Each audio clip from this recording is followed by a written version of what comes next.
Hello, everyone. My name is Sabrina Lopez, and I'm so grateful and excited to have the opportunity to talk to you all today about my efforts to promote racial equity priorities in coastal climate policy through my capstone work with the city of Santa Cruz.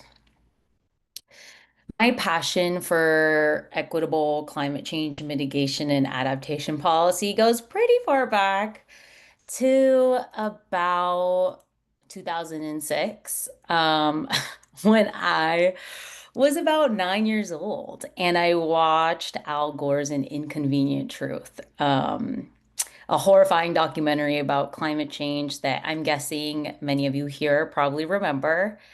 And I can still so vividly picture the day that I watched this, even though it was almost 20 years ago now, because it was then that I knew this was the work I wanted to do for the rest of my life.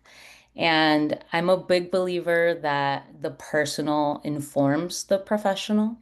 So before getting into the Capstone project itself, I want to first just give a little more background on who I am so that you know why this work is so important to me.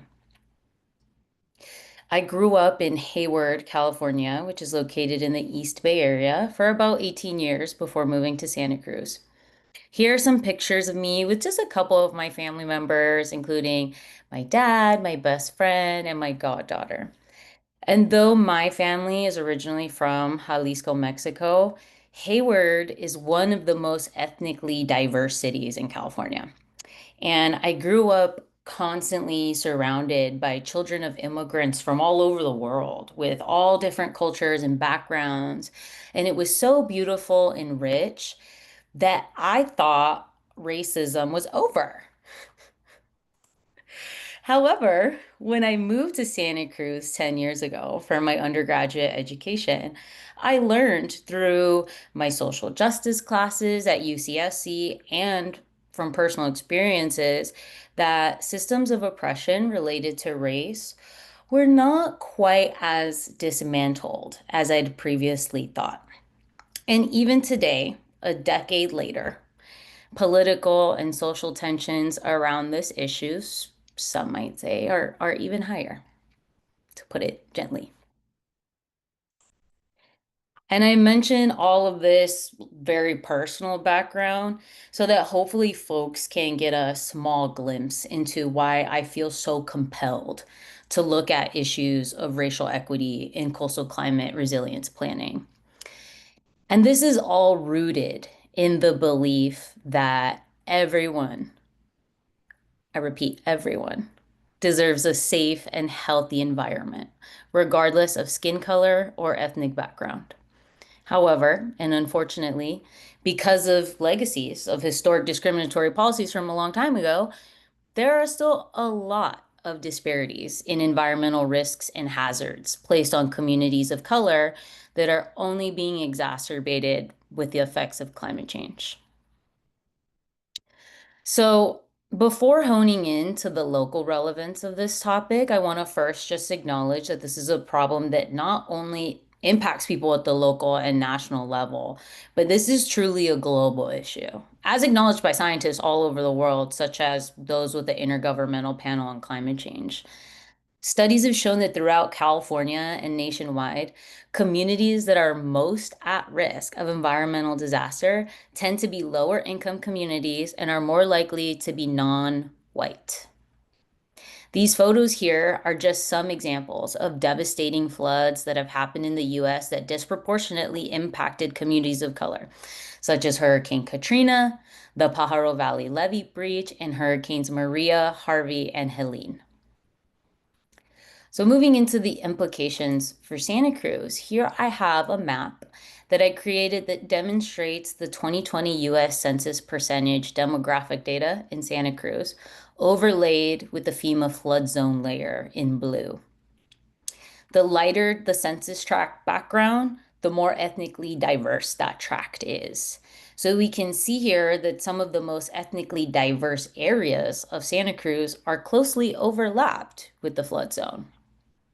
What this tells us is that even in Santa Cruz, the neighborhoods that are less white demographically are more at risk for flooding geographically.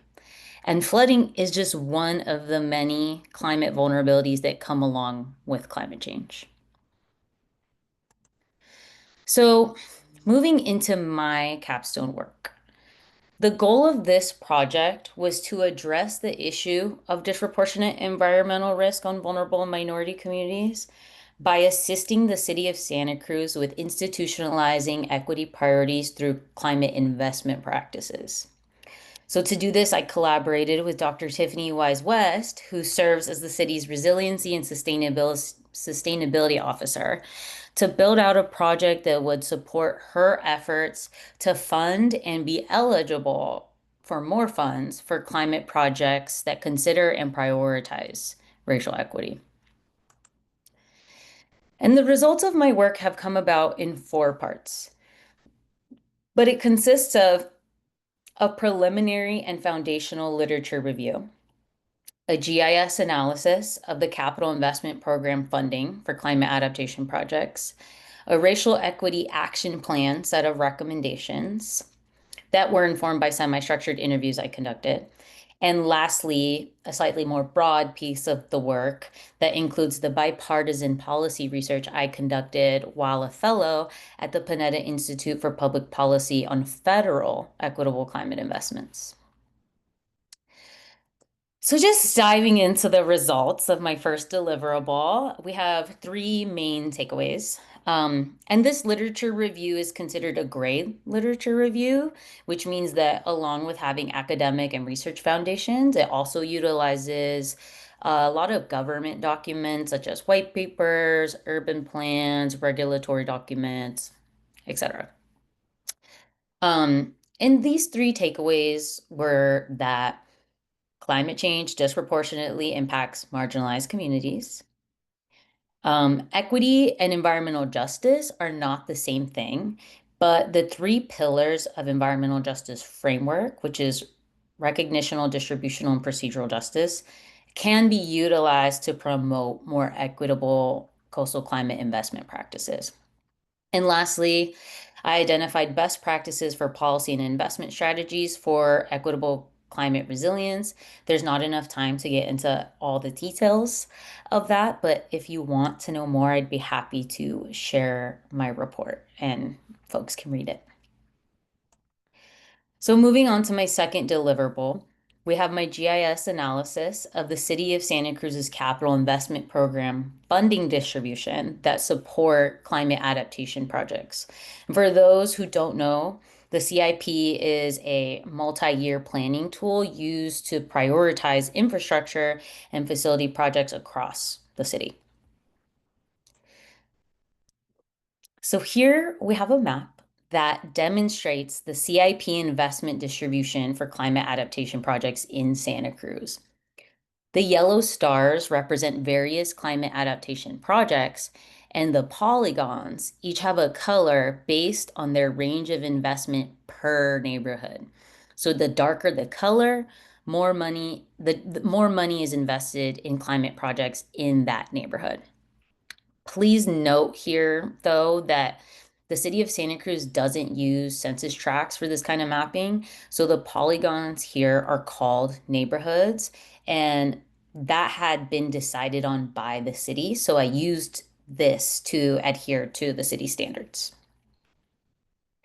As you can see, right now, the highest level of investment found after the analysis is in what's called the Circles neighborhood, which also includes Westcliff Drive, a commonly known tourist destination and famous surfing spot.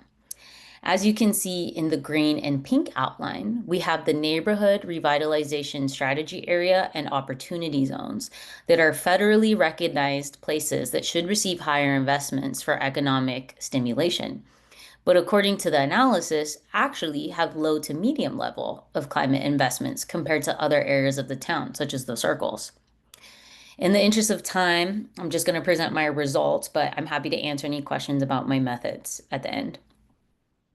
And the general recommendation that has evolved out of this analysis is that it be performed on an annual basis to track funding trends over time, which could in turn inform budget development and ensure alignment with the city's racial equity goals. The second recommendation is that the findings from the Opportunity Zone specifically be incorporated as an additional criterion to the Health in All Policies framework that's currently used in prioritizing CIP climate adaptation projects. Moving on to my next deliverable. This piece of my capstone is aimed at providing a set of recommendations to the City of Santa Cruz for a racial equity action plan, which are becoming increasingly popular across different cities and organizations. These are important not only because it's another step in institutionalizing racial equity considerations, but also because there can be a real fiscal impact on acknowledging and demonstrating where we are doing this work with actionable ways to spend money. The process for writing this plan included collecting interview data from the various government and non-government partners that are local climate leaders, and then analyzing, comparing, and contrasting the information and expertise to provide a set of recommendations for the city. So before getting into the findings, I want to first just give folks a quick breakdown of the professional affiliations of the participants of the study. I interviewed various people from the city, county, and state government agencies, some NGOs, and two elected officials. In total, there were 12 participants altogether. And through the coding of the interview data, I identified 13 themes that were recurring across all of these conversations, with 11 being shown here in the bar graph. In the interest of time, I'm only going to talk about the top three concerns that were mentioned across majority of the interviews. But again, if you want to know the results more in depth, I'd be happy to share my report. The most emergent themes revolved around increasing the affordability of housing, water, energy, and other utilities as an effort towards more equitable climate policy, prioritizing investment in flood mitigation and infrastructure that addresses adaptation for sea level rise, and three, strengthening community engagement and leadership in climate decision making. Really just scratching the surface here, but this is kind of, the big top three.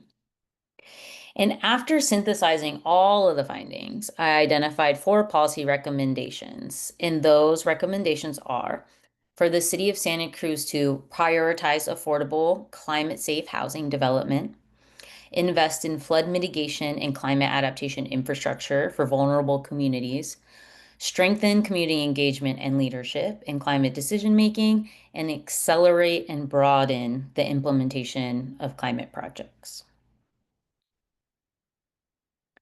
And lastly, to expand my work on the federal level, I did research as the first ever UCSC and non-Santa Clara law student at the Panetta Institute for Public Policy.